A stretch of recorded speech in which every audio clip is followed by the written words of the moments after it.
I'm trying to think of that bridge over there, the tunnel that you go in to go to San Francisco. But on this side of that tunnel, the Caldecott, this side of the Caldecott tunnel, there's a whole lot of money that's still left unspent by several departments, and we're on the risk of losing it.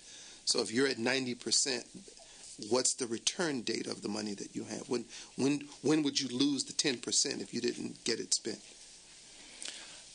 There are two dates that we're managing to. One is that we have to push those monies out by June 30th, which is because we have current budget authority through June 30th for those funds. And then for the federal requirements, they have to be expended by March 2012. Okay. That'll do it for me, sir. Okay, thank you very, very much. We're going to move on to the next panel, Energy Efficiency Programs for Residential and Commercial Buildings. I invite forward Robin Smutney-Jones on behalf of the Energy Commission, Christine Colopi from the California Energy Commission, and Bettina Redway from the State Treasurer's Office.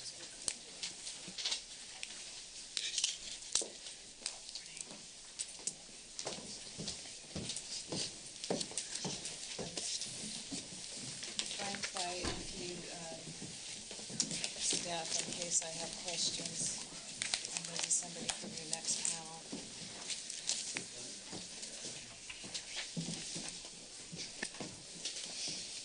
Good morning, Mr. Chairman and members.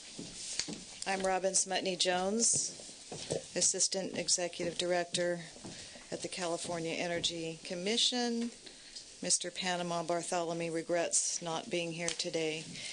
He's watching his little sister graduate in Hawaii. So you should have now, there's two parts, since we were also on the next panel with related to public buildings. What's being passed out to you is a part 1 and a part 2. And I know you're already late in the morning. What I'm kind of planning to do here is go through, the Energy Commission has a fairly multifaceted role in energy efficiency. I'm planning to kind of zip through our roles fairly quickly. I know you'll stop me if you want to get into something, but my understanding from staff is you're mostly interested in what dollars do we have going out the door, and then getting into how we measure that and how that's constructed. So let's move on into the second page, guiding elements. I think most people know that California has led the nation in energy efficiency since the 1980s, really, due to effective deployment of and implementation of appliance and building efficiency standards and utility efficiency programs. Obviously, the subject today is how well have they worked and are we getting the best bang for our buck. Looking at guiding elements, clearly this body, legislature, has dictated a great deal of what guides us. I don't need to list all the bills. They're there for you to read. But I will call out the loading order. Everybody talks about the loading order. And the AB 32 scoping plan draws heavily upon energy efficiency to meet those GHG reductions. And slide 3 does mention the loading order. And also, I think Gene Clinton and Simon Baker did an excellent job to try and describe the California Long-Term Energy Efficiency Strategic Plan. The key goals I've listed there, what we hope to achieve by 2020 and 2030, net zero energy homes for newly constructed buildings by 2020 for residential, 2030 for commercial, HVAC performance, and then the so-called whole house deep retrofits. Moving on, getting into the energy efficiency programs for privately owned buildings, to distinguish from the ECA conversation in the next panel.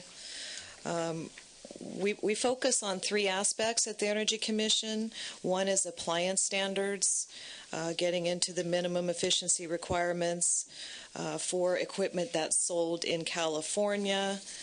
development of the standards and maintenance of the databases for those standards. Building standards we're all familiar with. We're about to go into our next 3-year cycle to come out in 2013. And then the myriad statutes that have sort of led up to AB 758, which really moves us to attack that existing building population. Roughly 60% of the buildings in this state are existing. Let's go to results. I know this will be a focus of attention today. The Energy Commission has estimated that our building efficiency standards and appliance efficiency standards have saved more than $65 billion in electricity and natural gas costs since 1978. About half of the savings in California. Most of you are familiar with the infamous Rosenfeld chart that shows that California's per capita electricity consumption has stayed relatively flat in the nation, while the rest of the U.S. has almost doubled. In the interest of truth and disclosure here, it's not all energy efficiency. There are climate and economic factors that influence that, and as we've discussed here today, those are difficult to unfold. We generally estimate that roughly a third of the fact that per capita electricity has stayed flat relates to energy efficiency. And there's some information about a RAND study that found that between 1977 and 2000, energy efficiency results in roughly $1,100 for every citizen in California, and a reduction of about 40% of air pollution from stationary sources. So back to ARA. In terms of dollars out the door for the Energy Commission, at least most of this committee is familiar with many hearings we held last year into ARA, but that's really the biggest source of dollars that we have going out the door right now with regard to energy efficiency. Recapping here the principles that were founded within ARA, this becomes important when we start looking at how we measure the benefits and what were the metrics that were handed down to us from DOE. Obviously, jobs was high on the list. Investment in transportation, environmental protection, and infrastructure that will provide long-term economic benefits. Energy savings is in there. It's not at the top of the list. These programs were constructed with these principles in mind. And just to give you a snapshot of the dollar amounts, $314 million in particular was what the Energy Commission was responsible for moving out the door. Not all of this, but most of it is related to energy efficiency. I've listed the key programs in green on that first page. If you move to the next page, you'll see the SEP, the 200 State Energy Program, $226 million. We probably dove in mostly on the 110, the SEP 110, as we're painfully aware last year. The next one, Clean Energy Business Finance Program, I won't go into. That was really for clean energy manufacturing loans. It doesn't really touch on energy efficiency, but in case anybody's adding up the dollars, I wanted to keep it in there. The rest of, I think you have DGS here today to talk about their role with the ARA funds. ECA is listed here. It's an ongoing program at the Energy Commission. We did leverage that program with the ARA funds and even lower the interest rate a little bit. And John Butler will be up here at the next panel to talk about that. Workforce training, EM&V. So going on is a bit of a dive down in some of these. Don't probably need to spend too much. This is just dollar amounts for your information. And so let's move on That's just more of an FYI. I don't need to go into it unless you'd like me to. So the next slide is teeing up. The next couple of slides are meant to tee up the background to Energy Upgrade California, which I'm told by your staff has been will be a significant source of interest to you. And the first one gets to the need for statewide collaboration. The myriad programs at the state level, at the local level. I think Jean covered a lot of this, and Simon, I don't want to do a repeat, but we have been obviously very active in this program. What you see on this slide are the multiplicity of programs at the state and local level, the kinds of activities involved in influencing and moving these programs along: marketing, outreach, contractor training, workforce development. And what we foresaw, rather, along with the Public Utilities Commission, the utilities and the stakeholders involved in this, was a risk of massive consumer confusion with respect to different kinds of brands, different kinds of advertisements. Where do I go to get what? How are they all related? Some of the questions you have here for us today. So, okay, so the next piece, next slide. Retrofit market barriers. These are barriers that are important for teeing up what I'm about to get into. A lot of people think it's finance.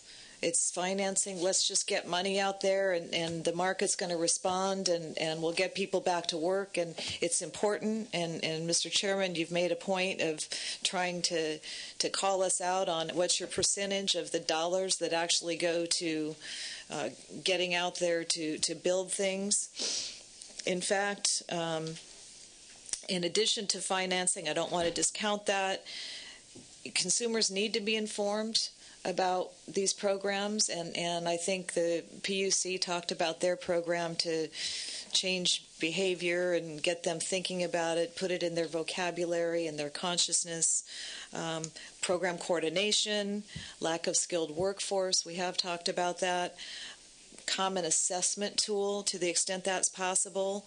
Lack of building stock information, we've addressed some of that. What's our baseline usage? How do people get that information? All buildings are created differently. All programs are created differently. So now let's move to Energy Upgrade California. This is put forth by the Public Utilities Commission and the Energy Commission and the utilities in concert with several local governments. Statewide energy and water efficiency, renewable energy upgrade program, one-stop shop, meant for consumers to be able to go and log in their zip code and see what's available for me, what kind of assessment tool do I need. Again, it's coordination. What we took the opportunity to do with Energy Upgrade California is to add funds that came from the earlier ARA program. The SEP 110, as some of you might recall, contained municipal, residential, and commercial retrofit programs and a financing program. Without trying to weave too complex a web here, that piece, one of it about $30 million, became sort of defunct as PACE was challenged at the federal level.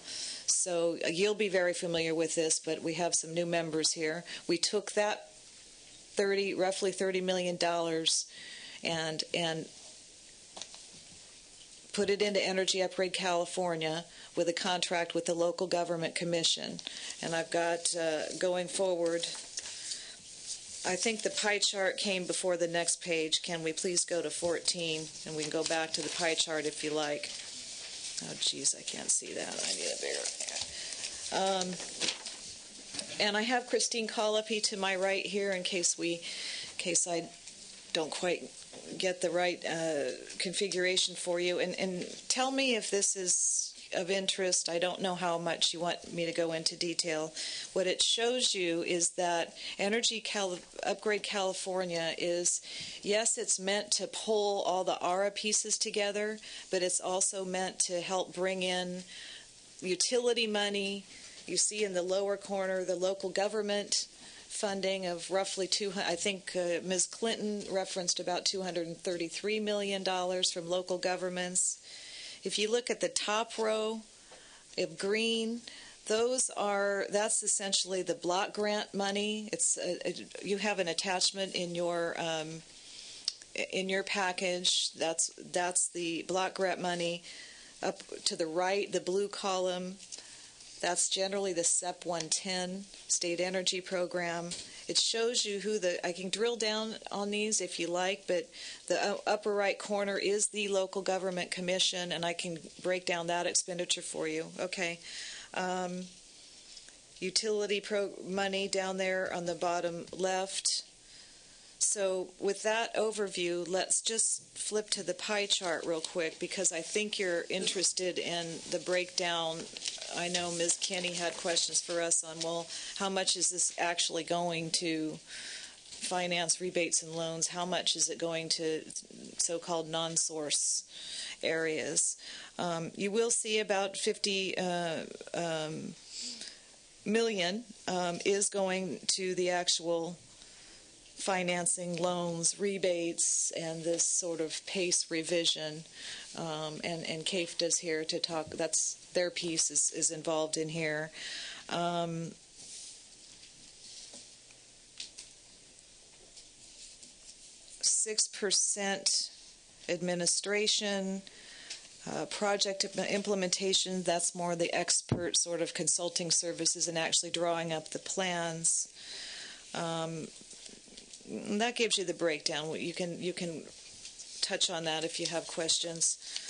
So moving on, my looking forward slide, similar to the PUC's slide, recapping these actual goals and how to get there. AB 758 is a major goal. I'd heard a statistic, don't hold me to it, is something like if we get to 1% of the 60% of those existing buildings, it's several thousand jobs. I'd seen upwards of 28,000. I don't want to be held to that because I haven't personally reviewed the source, but these are big opportunities.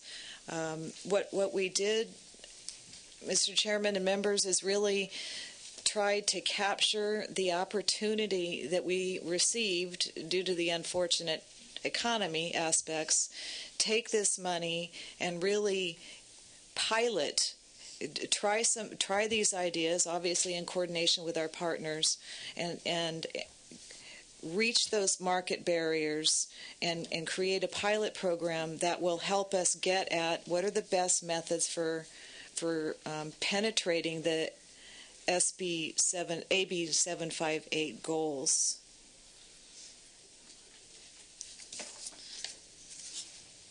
I think that sums my initial remarks.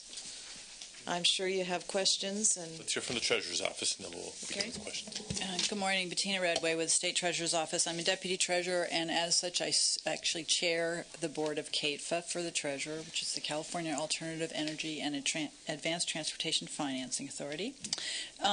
So I am here today. Staff asked me to talk about two programs that CATFA is responsible for in terms of energy efficiency, and also to touch on 3 federal programs, which I will do quickly. I don't know a lot about those programs, but I will summarize them to the extent I'm able to. The first program that CATFA is responsible for was SB 77, Pavley's bill, which is the PACE Bond Reserve Program, which is currently on hold, but the legislature appropriated $50 million to CATFA from the Renewable Trust Fund. I believe we borrowed it from the Energy Commission, and that money was going to be used to assist the PACE programs, mostly in refinancing PACE loans into the secondary market. They'd issue a bond. that program is on hold, and we are not using those funds. The $50 million, I want to be clear, was set aside for residential PACE programs. So residential PACE program in the state is on hold. I do believe there are some commercial PACE loans that are proceeding, but the money that was appropriated to CATFA can't be used for those for commercial loans. The second program that we are participating in is part of the Energy Upgrade California. There's about $4 million from the ARA funds that was will be given to us when I think our Section 28 letter was approved. And we are developing it's a very small piece of the program, but we are developing a subsidy for banks, and the idea is to attract in private capital, and we would use the $4 million to help subsidize those energy efficiency loans for residential and commercial programs. We are just in the middle of developing that program, so I don't have a lot of specifics for you. We have met with several banks and hope to have that program up this fall or early next year. We are looking to make roughly 2,000 to 4,000 loans with that, and I believe we were asked to come in with job and BTU figures. So all I have is sort of overall programmatic goals for all of the ARA funds, which is, I believe, programmatically they're looking for 10 million BTUs per $1,000 of ARA dollars spent, and then the jobs, I think it's roughly 6,000 jobs, but the CEC actually may have different numbers, so that's my guess on that. I do want to emphasize, too, that our role in the EUC program really is as banker. So the metrics that we are looking for are to try to encourage lending. So we are actually looking first to establish a solid default rate on these kinds of loans, and two, to develop an active secondary market where banks can sell their energy efficiency loans into a secondary market and then free up more capital to make more energy efficiency loans. So our metrics are a little bit different. We're acting as bankers. The federal programs that you asked us to touch on, Power Saver is a program that was just rolled out by the FHA and HUD. And my understanding is they will be making up to $25,000 loans. They're looking at 15 to 20-year term paybacks on those loans with a 5 to 7% interest rate, and they estimate making about 30,000 loans nationally. The way that they are subsidizing those loans is the FHA is providing a 90% loan guarantee on the loans. And they will allow loans up to 100% of the appraised market value of the home.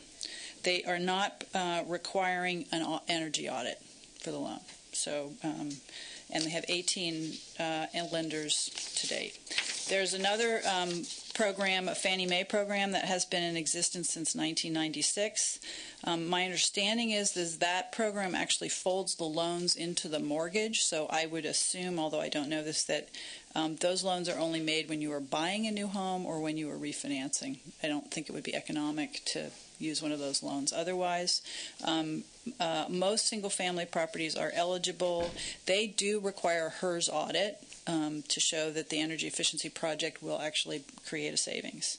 I have only these statistics. ViewTech, which is one of 3 lenders they are partnering with, has made $250 million of loans since 1996, so that's about 50,000 loans over 15 years. So neither program is very big or made a big market dent, would be my... and then you also asked me to speak on commercial energy efficiency tax credits. Those are federal, and they apparently apply. I'm sure there are people in the audience who know more than I do. Are for any commercial property where the energy efficiency is placed in service between 2006 and 2013. If the building saves 50% of its annual energy costs, they are eligible for a tax credit of $1.80 per square foot. And if they come to some lower energy savings, there's a lower tax credit they get. And they do require certification and inspection. So that's what I know about those programs. So that is my presentation, and I think I did want to sort of just sum up by saying, going back to Jean Clinton's remarks, our focus is definitely in this financing category, and there are, as staff have pointed out, a number of different programs out there with different pots of funds, but I do note that we all are taking slightly different approaches towards how we're subsidizing it, and we're trying to find what works for private capital to get these energy efficiency loans moving, because the banks are not making them currently, or not making them they're very careful about making them, let's put it that way. That's a whole other topic of conversation. Yes. Maybe in a different committee. But I appreciate you being here as well, and respect the role you play as banker, as you put it, as opposed to retrofitter or kilowatt measurer or anything else. But since we touched significantly on ARA funding, let me ask the question Senator Wright would ask if he was here. What percentage of our ARA dollars are out the door?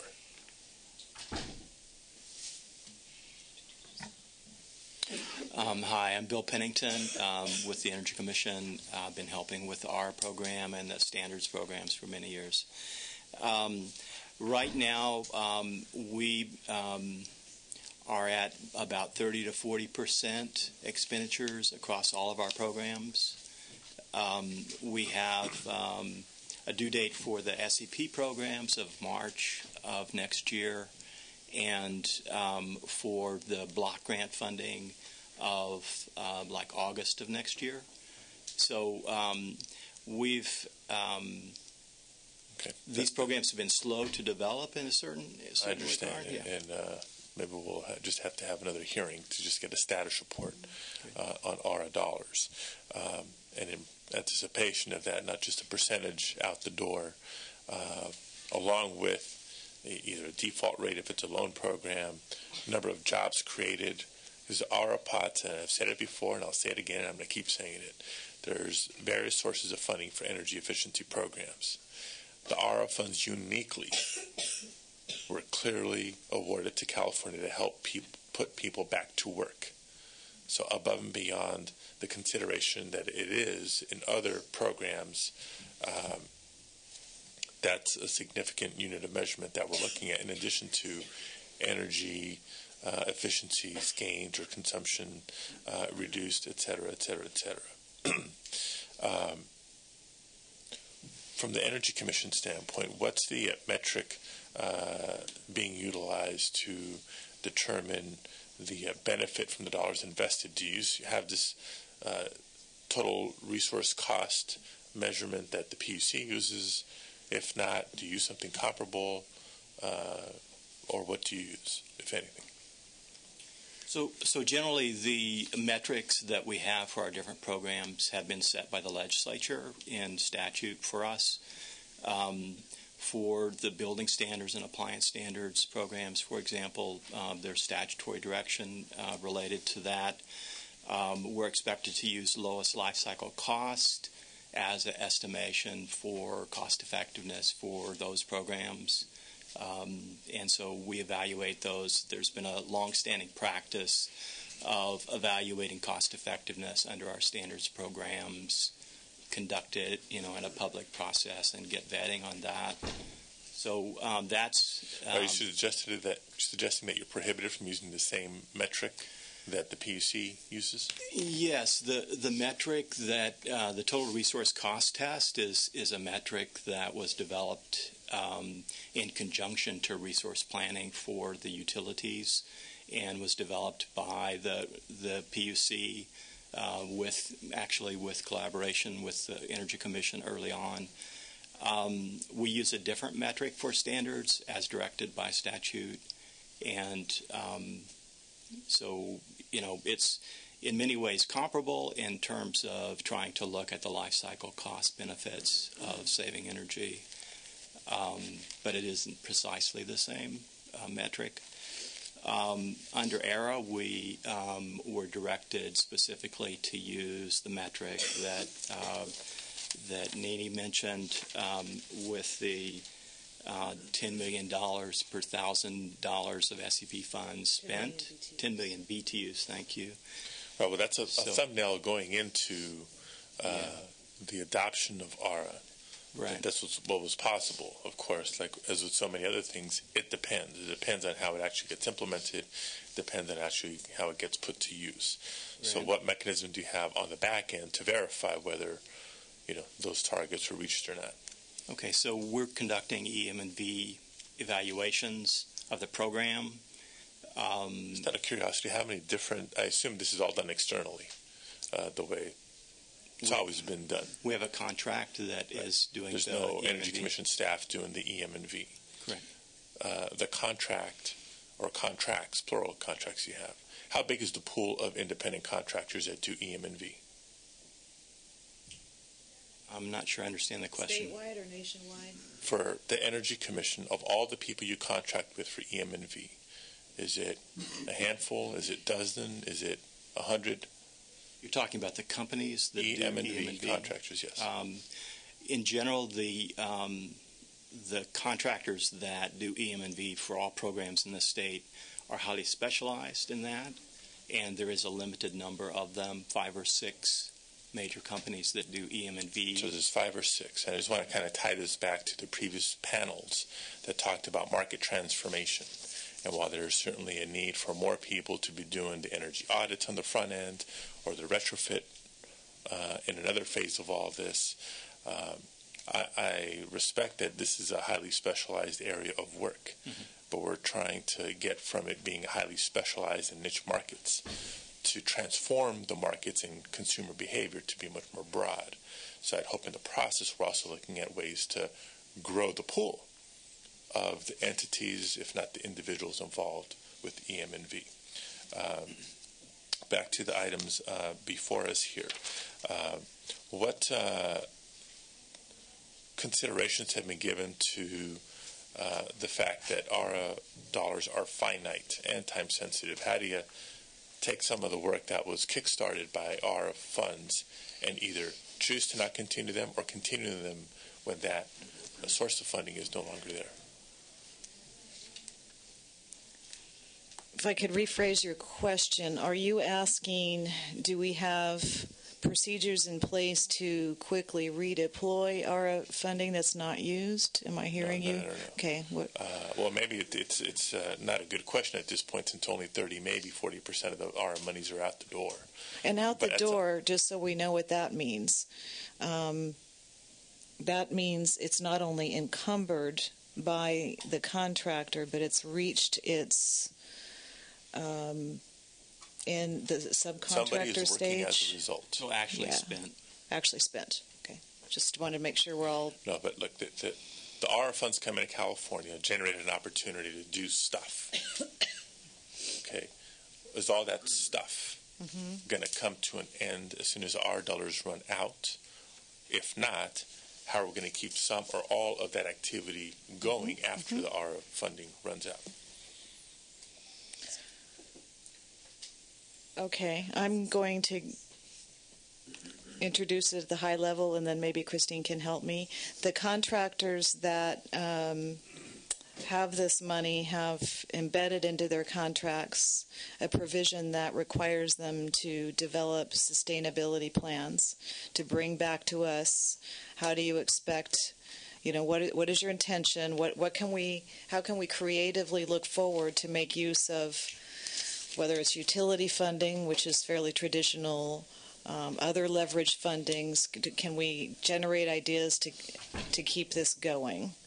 That's a partially satisfactory answer, I'm sure, on your end, because we don't know what that's going to bring.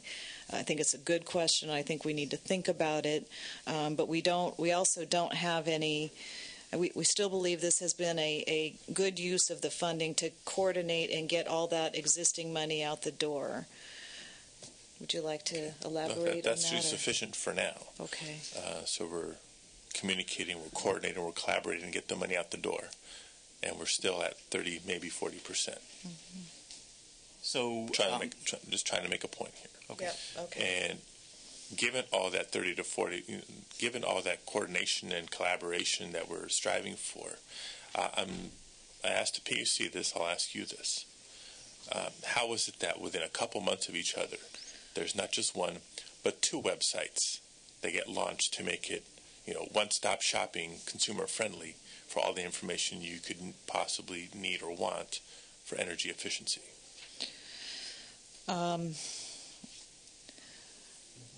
I don't have a better answer than, especially not being involved with the history of Engage 360, except that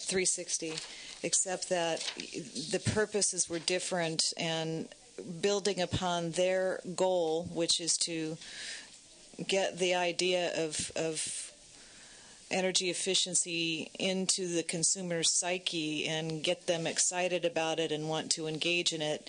And then once they hopefully respond to those kinds of messages, they turn to Energy Upgrade California to get the technical information to effectuate those programs. I would take back to all of us the notion of, is there a better way to merge those, combine them, coordinate them? Because our understanding is the 360 site also has the plug in your zip code tool.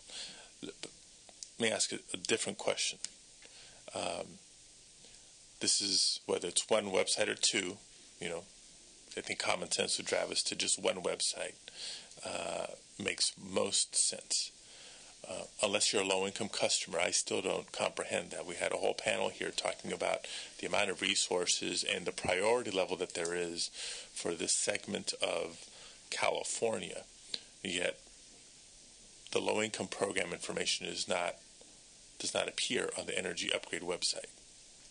Can you explain how that conscious decision was made? So I'm told that, let's be realistic about what people were facing at the time, and I'm sure the Department of Consumer, whatever it is, can explain better how they had to deal with going from $6 to $180 million to get out the door. And we applied for it. It wasn't, shoved at us. We asked for it. Right. It's a pretty big task to actually move it. We're certainly aware of that as well. One partial answer, or at least one partial reason why it may not be terribly problematic on the front end, is that we are dealing generally with different markets. They go out and they find the low-income folks and they say, here's some free weatherization, here's some, free refrigerators, things like that, whereas ours are people come to us to look for information. I don't think that's terribly satisfying, and I know that our goal... What troubles me is that at some point there was a conscious decision made to not post the low-income program information on the Energy Upgrade California website. And I'm struggling to see what the logic was in that decision. I don't have that history, and I don't know if my colleagues do. Senator DeLeon. It may, yeah. Thank you, Mr. Chair. I'm just going to do a slight pivot. I know we're under some time constraints, and Mr. Chair, let me ask: are you going to work through caucus or recess and come we'll back? go a few more minutes, and then we'll recess and come back figure out how to okay. continue. Okay.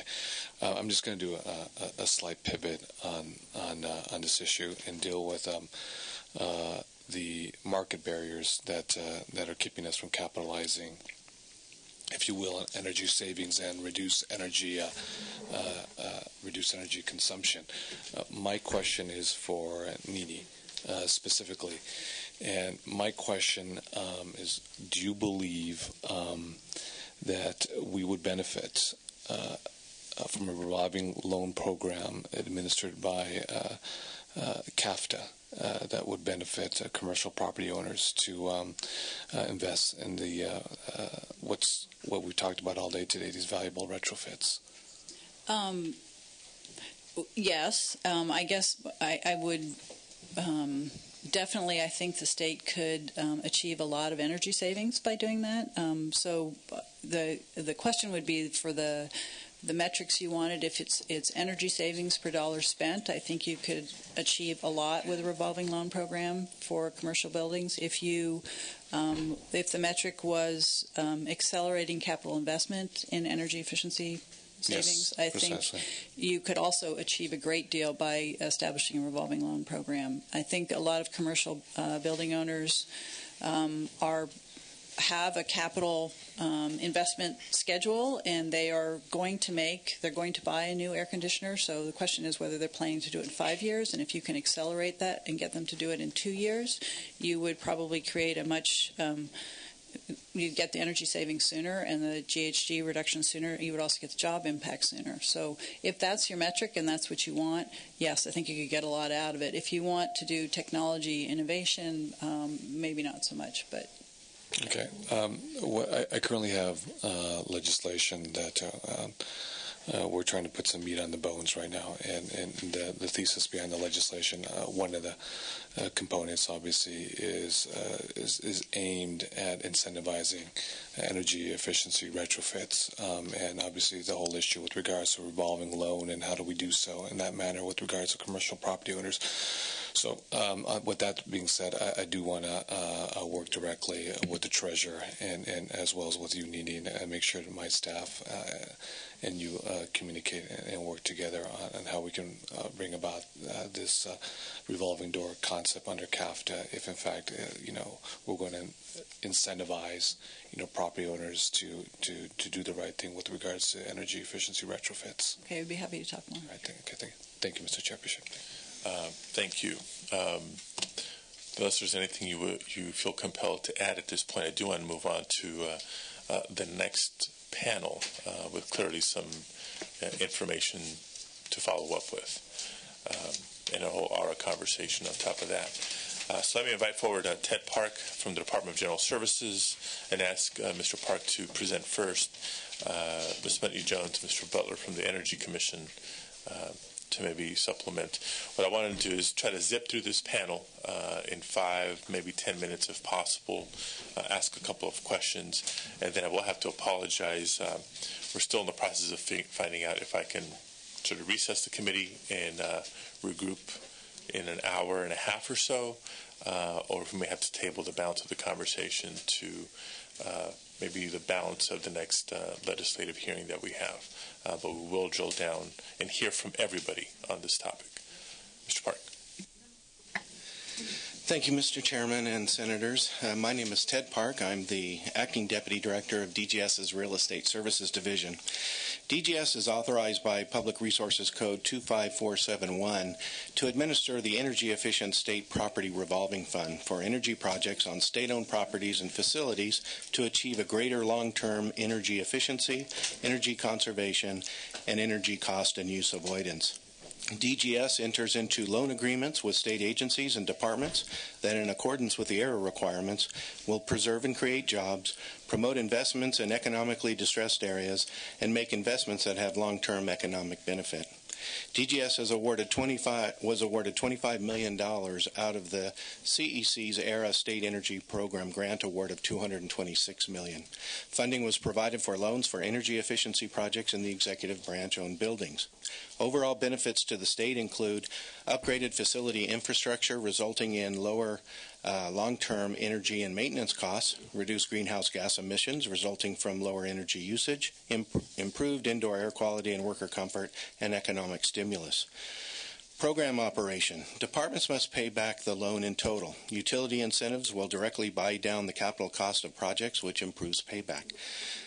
Cost avoidance for utility costs will exceed debt service obligation and can be structured to be cash flow neutral for departments. Departments and agencies may utilize the loan program by submitting the required project information. We have 3 programs currently ongoing within the $25 million. One is a small building retrofit program. The current budget is $10.1 million from the first cycle of ERA funding. This phase of the program is funding energy efficiency retrofits on over 450 450 buildings under 50,000 square feet across 46 sites located statewide. Benefits to the state of the small building program include a large market for improvement. There are over 11,000 state-owned buildings that fall within this category. Diversity of state departments served, wide geographic area across the state. The estimated utility incentive for the first phase of the program is $2.5 million. The average, we are looking for an average 10 to 20% reduction in electricity consumption. The second major element of the program is our large building program. The current budget is $6.7 million for the first cycle of ERA funding. This phase of the program is funding 11 buildings over 50,000 square feet and 6 parking lots.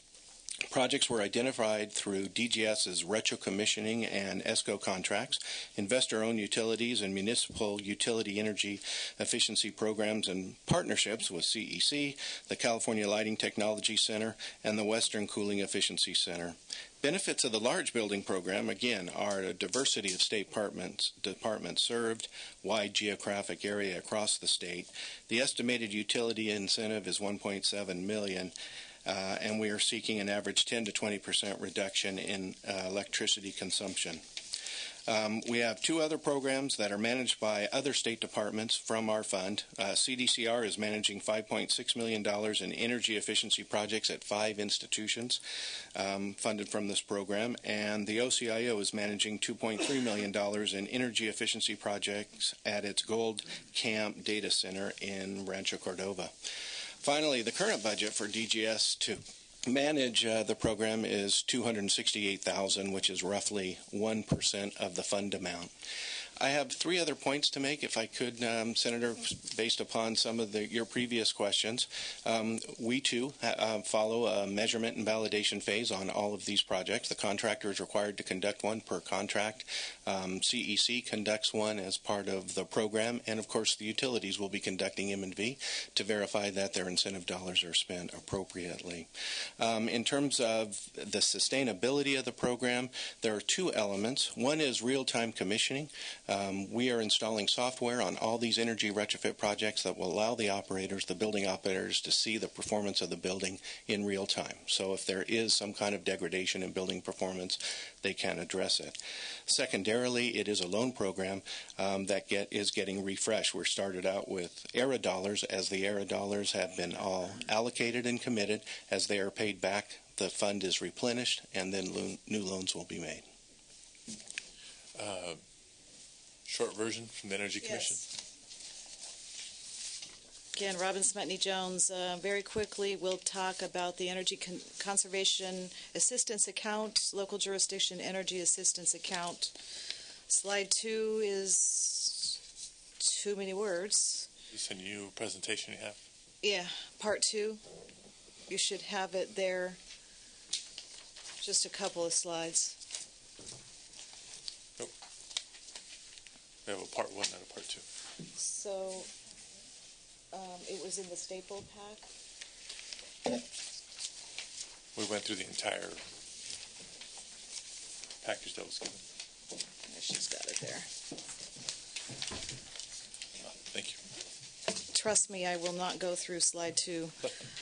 Other than to say that this describes the program, how it's founded in statute, it's long-standing. We provide technical assistance, engineering assistance to ferret out the best public buildings, schools, hospitals, whatnot, to provide retrofit loans, financing, which needs to be paid back in 15 years, generally 3%. We did leverage the ARA program and lower that percentage to 1%, which is the lowest we can do that under statute.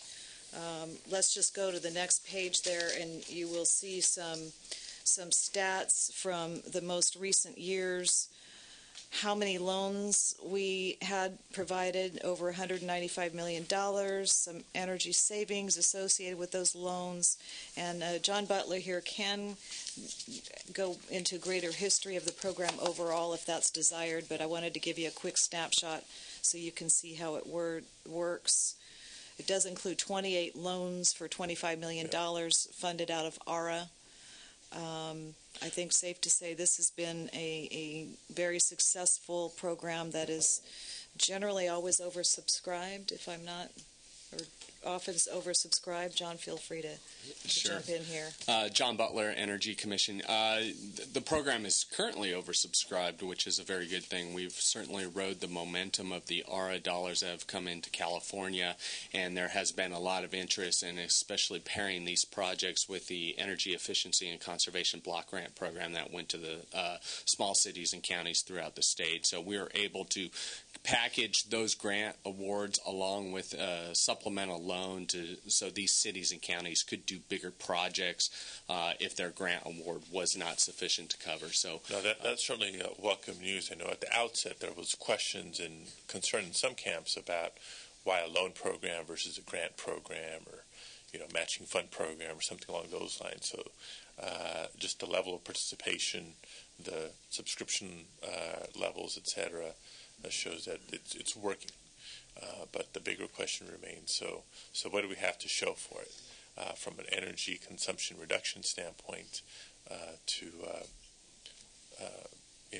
fiscally and otherwise? How do you quantify that? So what is the unit of measurement being used by DGS in this case? It's kilowatt hours reduced in terms of consumption. And so you have a chart project by project? Yes.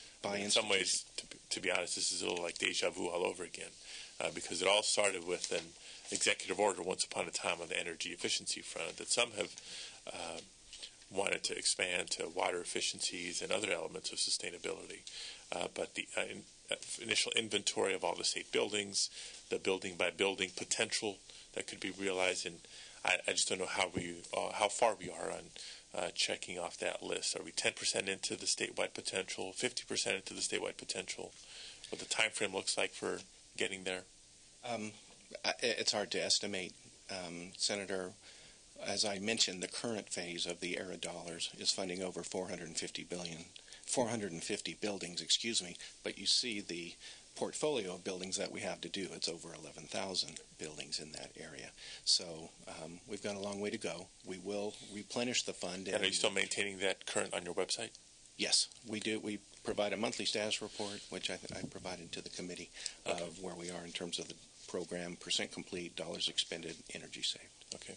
And for local governments, do we require them to report sort of the unit of measurements of energy reductions? And we do. Under the program, they're required to report back to us for the first 3 years of their annual energy use, and we compare that to ensure that our original estimates are on track. We have not gone beyond that, but for ARA, obviously, we will be doing the EMV with our ARA, other ARA programs as well. Through our. And is that information made available to the public? I'm not sure if that's currently on our website, but we will check and see what we can do there. Okay. For ARA, I would say yes.